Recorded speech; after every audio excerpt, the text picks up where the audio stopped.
60 Minutes Overtime. This week on 60 Minutes, we reported on the impact of Hurricane Helene in western North Carolina.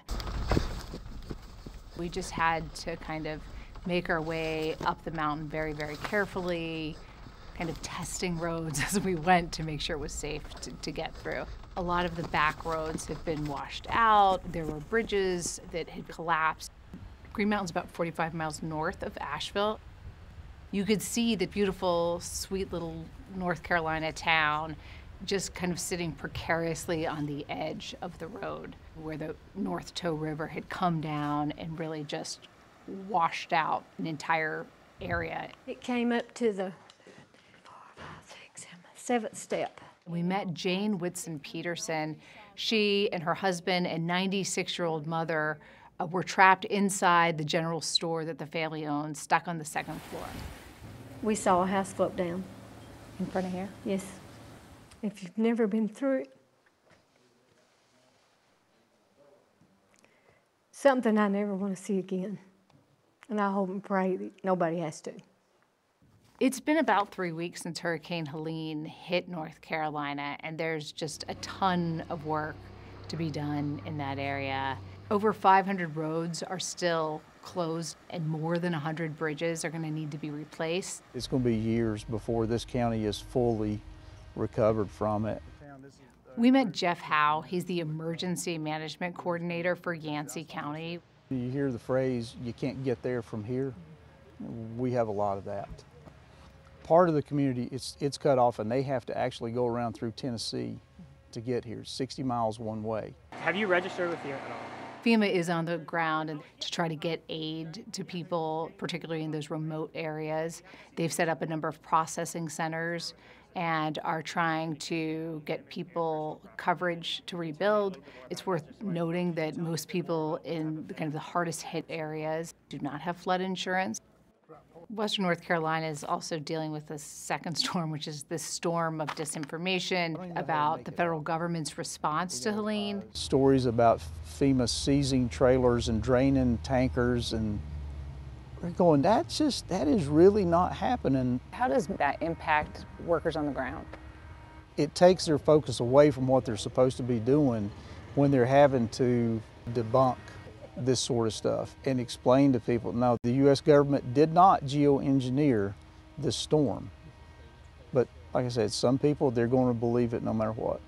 The water just came and undercut all these roads. We met Robert Samaan in Green Mountain. He's a regional manager for FEMA. Robert Samaan told us that these conspiracy theories are making it more difficult for them to get aid to people who need it. Anytime that people are out there trying to sow mistrust in the government, it can impact people's recovery. You know, they may be more hesitant to call and register for assistance, which is disappointing, and it's sad that people would do that. One of the persistent claims that is out there is that FEMA is giving people $750 and that's it, and that's actually untrue. The $750 is part of our Serious Needs Assistance Program. That's just to get them started with their initial recovery.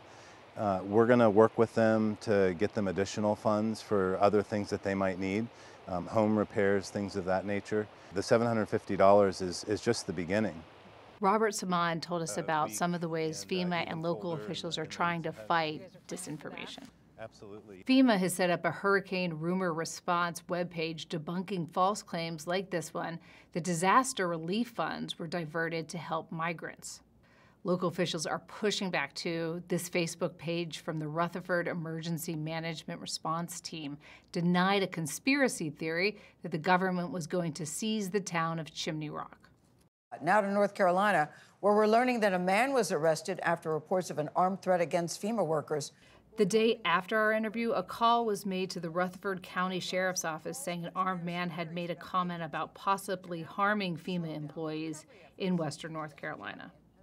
FEMA temporarily paused its door-to-door recovery efforts for 48 hours as a safety precaution. On Tuesday, North Carolina's Governor Roy Cooper addressed those spreading disinformation. If you're participating in spreading this stuff, stop it. Whatever your aim is, the people you are really hurting are those in western North Carolina who need help. I've directed the Department of Public Safety to coordinate law enforcement assistance for FEMA and other responders who need it. FEMA told us that in North Carolina, more than 81,000 households have been approved for assistance. That's more than $100 million of federal assistance headed to that area. We'll be here. We're here every day. FEMA has over 350 field officers on the ground in North Carolina. There's a lot of work to be done. It is going to take a long time before Western North Carolina is completely back on its feet again. What are the priorities as far as next steps for FEMA? We're transitioning into getting the infrastructure back up and running. I want people to dial 1-800-621-3362 and go to disasterassistance.gov and get those initial resources that they need to get them on the road to recovery. We are already starting to talk about housing programs. We've got thousands of people in hotels temporarily here in North Carolina as well. So it's going to be an iterative process.